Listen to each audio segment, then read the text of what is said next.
ತಿನ್ನೋರೆ ಹುಷಾರ್. ರಾಜ್ಯಕ್ಕೆ H5N1 ಹಕ್ಕಿ ಜ್ವರ ಕಾಲಿಟ್ಟಿದೆ. ಹೆಸರುಘಟ್ಟದಲ್ಲಿರುವಂತಹ ಪೌಲ್ಟ್ರಿ ಫಾರ್ಮ್ನಲ್ಲಿ H5N1 ವೈರಸ್ ಪತ್ತೆಯಾಗಿದೆ. ಹೆಸರುಘಟ್ಟದಲ್ಲಿರುವಂತದ್ದು ರಾಜ್ಯ ಸರ್ಕಾರದ ಅಧೀನದಲ್ಲಿರುವಂತಹ ಫಾರ್ಮ್. ಕೇಂದ್ರ ಸರ್ಕಾರದ ಸೂಚನೆ ಮೇರೆಗೆ ಪೌಲ್ಟ್ರಿ ಫಾರ್ಮ್ನಲ್ಲಿ ತಪಾಸಣೆಯನ್ನ ನಡೆಸಲಾಯಿತು. ಆ ತಪಾಸಣೆ ನಡೆಸಿದಾಗ ಗೊತ್ತಾದದ್ದು ಕೋಳಿಗಳಲ್ಲಿ H5N1 ವೈರಸ್ ಇದೆ ಅನ್ನೋದು. ಸದ್ಯ ಬೆಂಗಳೂರಿನ ಹೆಸರುಘಟ್ಟದಲ್ಲಿರುವಂತಹ ಪೌಲ್ಟ್ರಿ ಫಾರ್ಮ್ ಅನ್ನ ಕ್ಲೋಸ್ ಮಾಡಲಾಗಿದೆ. ಈ ಜಾಗದಿಂದಲೇ ರಾಜ್ಯದ ವಿವಿಧ ಕಡೆಗೆ ಕೋಳಿ ಸಪ್ಲೈ ಆಗುತ್ತೆ. ಕೋಳಿ ಸಾಕಾಣಿಕೆದಾರರನ್ನ ಕ್ವಾರಂಟೈನ್ ಮಾಡಿದ್ದಾರೆ ವೈದ್ಯಾಧಿಕಾರಿಗಳು. ಸುತ್ತಮುತ್ತಲಿನ ಕೋಳಿ ಶೆಡ್ಗಳ ತಪಾಸಣೆ ಕೂಡ ನಡೆಸುವಂತೆ ಸೂಚನೆ ಹೋಗಿದೆ.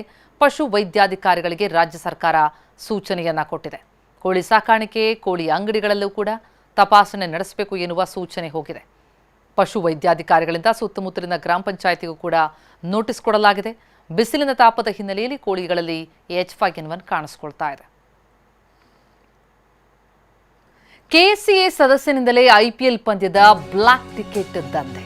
ಚಿನ್ನಸ್ವಾಮಿ ಸ್ಟೇಡಿಯಂ ಹೋಟೆಲ್ ಕ್ಯಾಪ್ಟನ್ ಜೊತೆ ಸೇರಿ ಈ ಕೃತ್ಯ ಎಸಗಿರೋದು.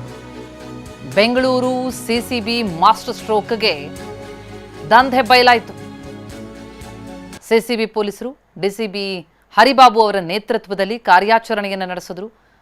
ಸಿಸಿಬಿ ಟ್ರ್ಯಾಪ್ಗೆ ಬಿದ್ದಂತಹ ಲಕ್ಷ್ಮಿ ಕೇಟರ್ಸ್ ಕ್ಯಾಪ್ಟನ್ ಚಂದ್ರಶೇಖರ್ 15,000 ರೂಪಾಯಿ ಟಿಕೆಟ್ 19,000 ರೂಪಾಯಿಗೆ ಮಾರುವಾಗ ಲಾಕ್ ಆದರು.